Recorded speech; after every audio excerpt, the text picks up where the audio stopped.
Okay, so get ready, because today we are going deep, deep into the history of happiness drugs. Ooh, interesting. But not just, the stuff you might think of right away. We're going way back. Okay.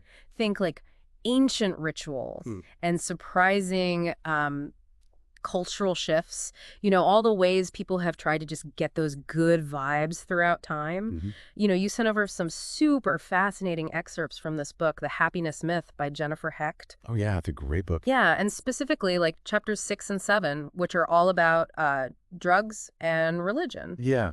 It's really interesting how, like, our relationship with these substances that, they alter our mood and our consciousness, It's Yeah. really fascinating how it's evolved over time. Yeah, totally. So our mission today is to like uncover how different cultures viewed and use these substances, how those perceptions have changed and what it all means for our pursuit of happiness today, like what can we learn from all this? Right. So let's start with something that might not immediately scream like happiness, cocaine. Right. Yeah. It's interesting how, like, our perception of cocaine today is so different from its historical use. Heck takes us back to ancient South America, where coca leaves were just a regular part of life. People chewed them for mood elevation and energy. Yeah. Far cry from the highly concentrated, addictive form of cocaine that we know today. Totally. Yeah, it makes you wonder like what if coca leaf chewing had like become this global phenomenon? Would we be seeing coca products next to like, our coffee and chocolate in the supermarket? It's a great question. And it really makes us think about how, cultural biases and historical events, they've really shaped our views on certain substances. Hmm.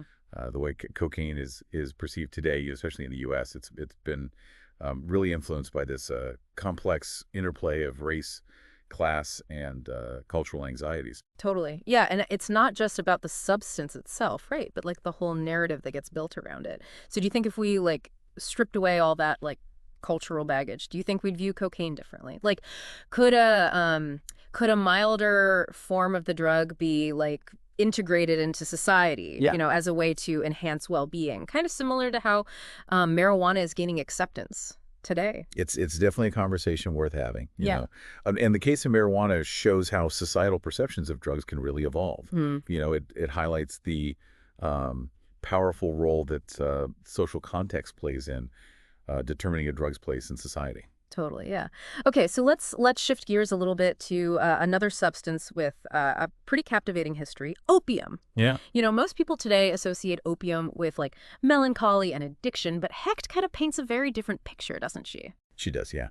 That widespread image of opium as a solely depressing drug, it's a Hmm. pretty recent thing. Yeah. In the 19th century, opium was commonly used for medicinal purposes and even as like a general pick-me-up. Think about that scene in Deadwood, that TV show where the widow is. She's like fiercely protecting this tiny vial of opium. That was Yeah. a commonplace reality back then. Wow. It's incredible how much our perception has shifted. And speaking of historical figures, remember Marcus Aurelius, like the Roman emperor and philosopher, he actually used, carefully measured doses of opium to enhance his own well-being. And this is like, a man known for his incredible leadership and deep thinking. Yeah, it's a powerful example of how differently opium was viewed in the past. Of course, the development of stronger opiates like heroin Yeah. and changing social norms and the rise of modern medicine, Mhm. it all eventually led to the demonization and prohibition of opium. But um, understanding this historical context really helps us see how those perceptions have evolved and how they've evolved so dramatically. Yeah, for sure. It definitely adds like another layer of complexity to the whole conversation. Hecht also touches on this like really intriguing link between drugs and religion. Can you tell us a little more about that? Yeah.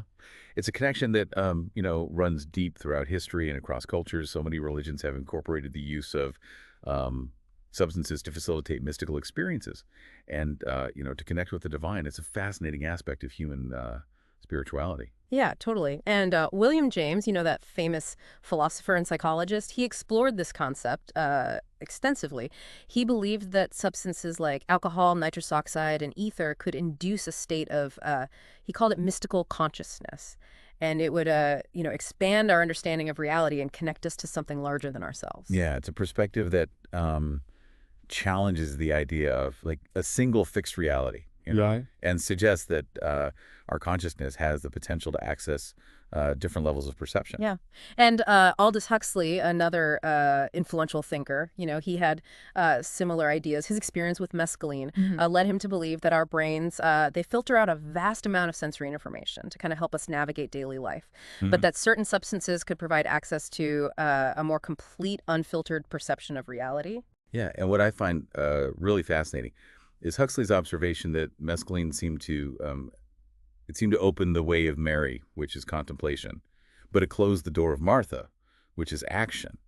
It makes you wonder, does our modern society, does it overemphasize action and productivity at the expense of, contemplative That's experiences? a good question. Yeah, Yeah, definitely something to think about. It seems like there's a lot we can learn from these historical perspectives on drugs and their relationship to happiness and consciousness. absolutely.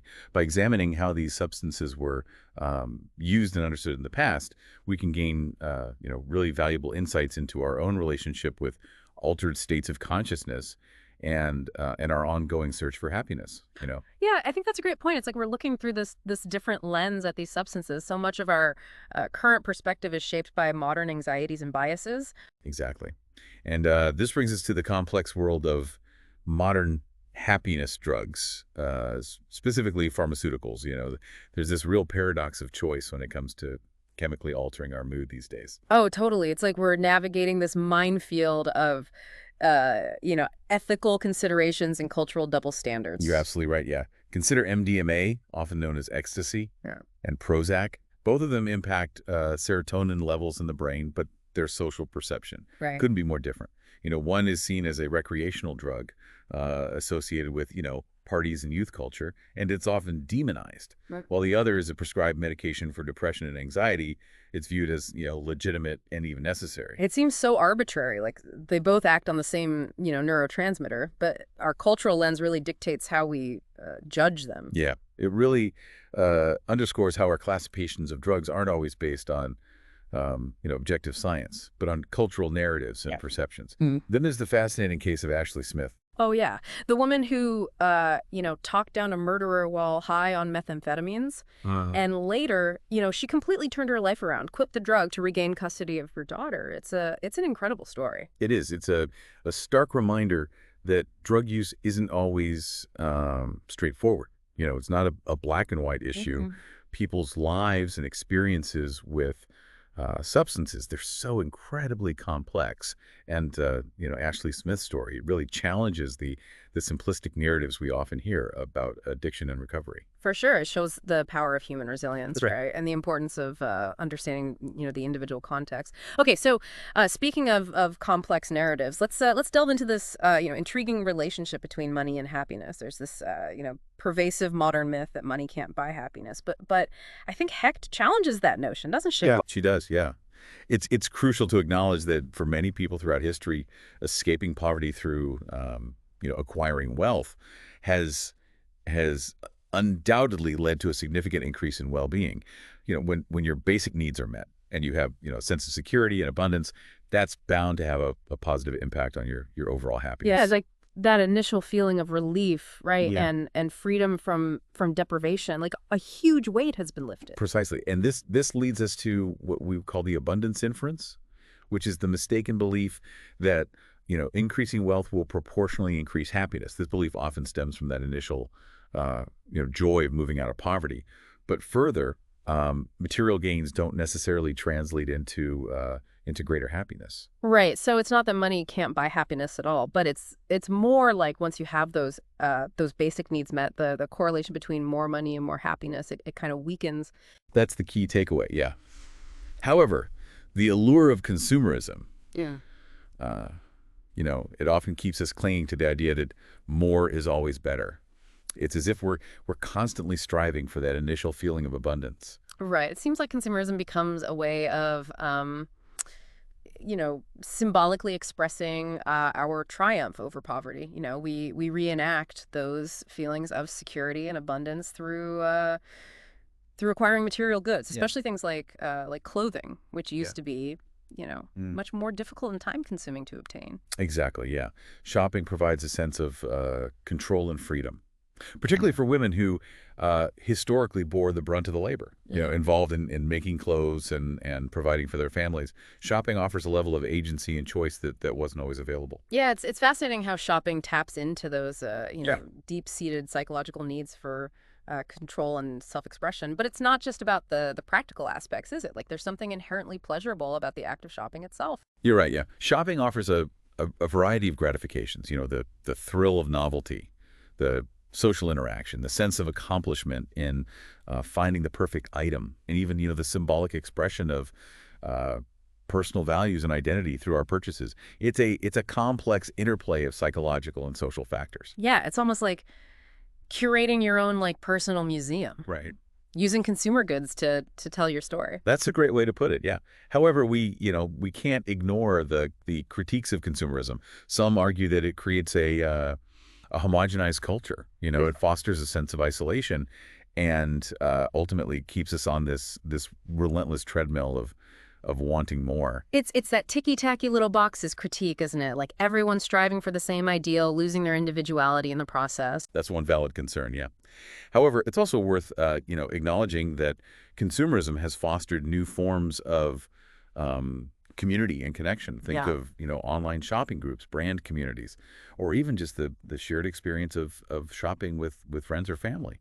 It can be a really social activity that brings people together. Yeah, it seems like it all comes down to finding, a balance, being mindful of our consumption habits Right. and understanding the complex psychological and social forces at play. Absolutely. We need to be aware of the potential pitfalls of consumerism while also acknowledging its role in our lives, and the ways that it can contribute to our well-being. It's about being conscious consumers and making choices that align with our values. Totally. It's fascinating how something as seemingly simple as shopping can be tied to so many different aspects of our well-being.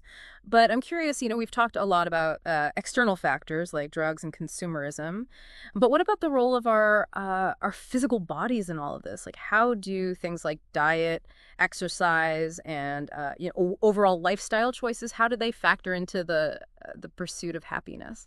That's a great question, and it's a piece of the puzzle that we hear about all the time today. We're constantly bombarded with messages about how the key to happiness lies in eating the right foods, Yeah. exercising regularly, and optimizing our physical health. Yeah. It feels like there's this pressure to achieve some sort of perfect balance through these lifestyle choices. Right, and yet if we look back throughout history, we see countless examples of regimens and theories Mm.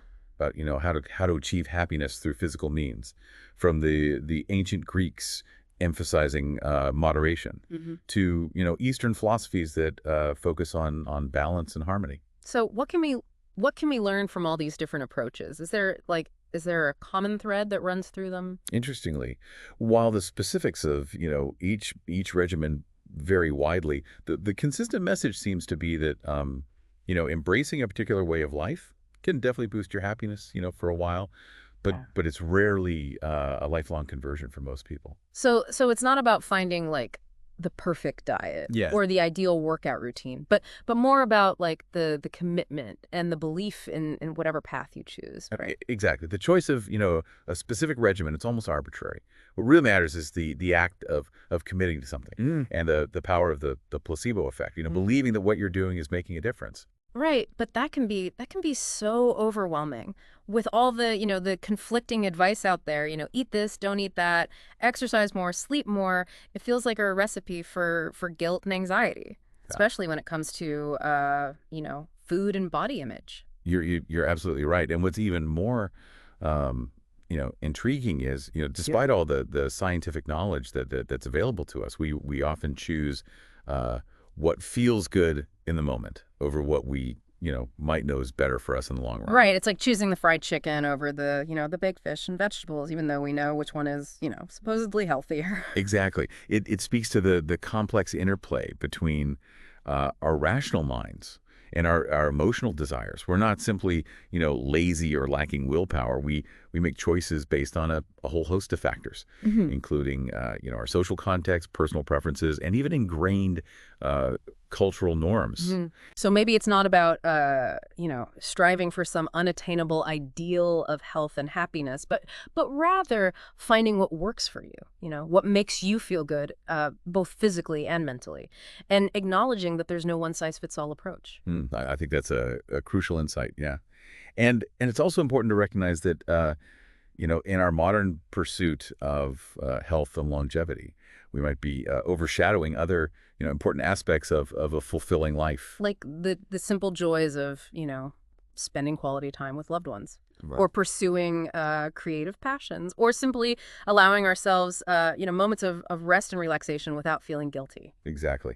Happiness Huh. is a multifaceted experience that goes beyond just, living longer or having a perfect physique. Yeah. It's about finding balance, embracing the richness of life, and recognizing that well-being encompasses our physical, mental, emotional, and social selves. So after this incredible journey through, through history, what does it all mean for us today? How can we apply these insights to our own lives and our own pursuit of happiness? I think the most important takeaway is the power of perspective. By understanding how different cultures throughout history have approached happiness, we can start to question our own assumptions, and recognize the cultural biases that shape our views on everything, Yeah. from drugs and consumerism to our own bodies. Yeah, it's about becoming more aware of the stories we tell ourselves about happiness and being open to alternative ways of thinking and being. Exactly. And we can also find comfort in knowing that, we're not alone in this quest for happiness. Humans have been seeking ways to enhance their well-being for centuries, whether through, ancient rituals, social connections, creative expression, Right. or even, the occasional indulgence. The pursuit of happiness is a universal human experience. So as we wrap up our deep dive today, I want to leave you with a few questions to ponder. Do you see any parallels between how people sought happiness in the past and how we seek it today? Could shifting our perspective on things like drugs, consumption, and our relationship with our bodies, could that lead us to more fulfilling paths to well-being? These are questions worth exploring. And remember, the pursuit of happiness is an ongoing journey, not a destination. Embrace curiosity, challenge the status quo, and keep searching for those things that bring you, joy and meaning. You never know what you might discover along the way. Yeah, it's like we're looking at these substances through this whole new lens, right? Like Yeah. so much of how we see things now is shaped by, like our modern anxieties and biases. Oh, totally. And it brings us to this whole world of modern happiness drugs. You know what I mean? Yeah. Like the pharmaceuticals. Yeah. There's this like real paradox of choice when it comes to chemically altering our moods these days. Oh, for sure. It's like we're trying to navigate this minefield, of all these ethical considerations and cultural double standards. You're so right. Like think about MDMA, Okay. ecstasy, and then think about Prozac. They both have an impact on serotonin levels in the brain. But how people see them, it's Yeah. like night and day. Totally. One is seen as this like recreational drug Yeah. associated with, parties and youth culture, and it's often demonized, Right. while the other one's a prescribed medication for depression and anxiety, Yeah. and it's seen as, legitimate and even necessary. It's so weird, right? Like they're both essentially acting on the same neurotransmitter, but our culture, it's like it dictates how we judge them. Exactly. It really Yeah. shows how the way we classify drugs, it's not always based on like objective science, Right. but on like cultural narratives and perceptions. For sure. And then you have this fascinating case of Ashley Smith. Oh, yeah. Ashley Smith, the woman who talked down a murderer, right, while high on meth, and then totally turned her life around, quit the drug to get custody of her daughter back. It's wild. It's an incredible story. It really reminds us that drug use isn't always like a straightforward black and white issue. Yeah. People's lives and experiences with substances are so complex. And Ashley Smith's story, it challenges these simplistic narratives that we hear about addiction and recovery. Totally. It really highlights the power of human resilience, and the importance of understanding the context, surrounding someone's drug use. Yeah, absolutely. Okay, so speaking of complex narratives, Yeah. let's talk about this intriguing relationship between money and happiness.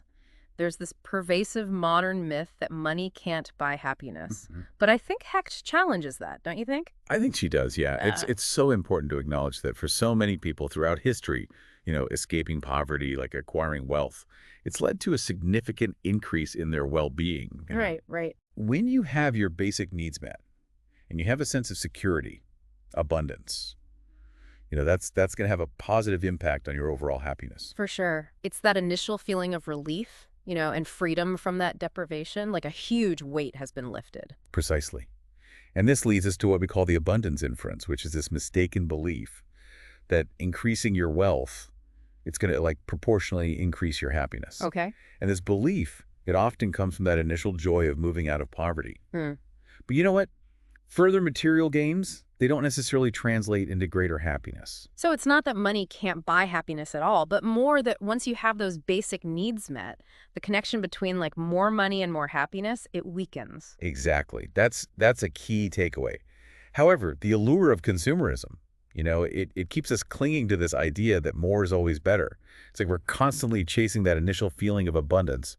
You know, It seems like consumerism, it becomes like this symbolic way of expressing our triumph over poverty, right? Like we reenact those feelings of security and abundance through buying stuff, well, especially things like clothing, which used to be so much harder and more time consuming to get. yeah, exactly.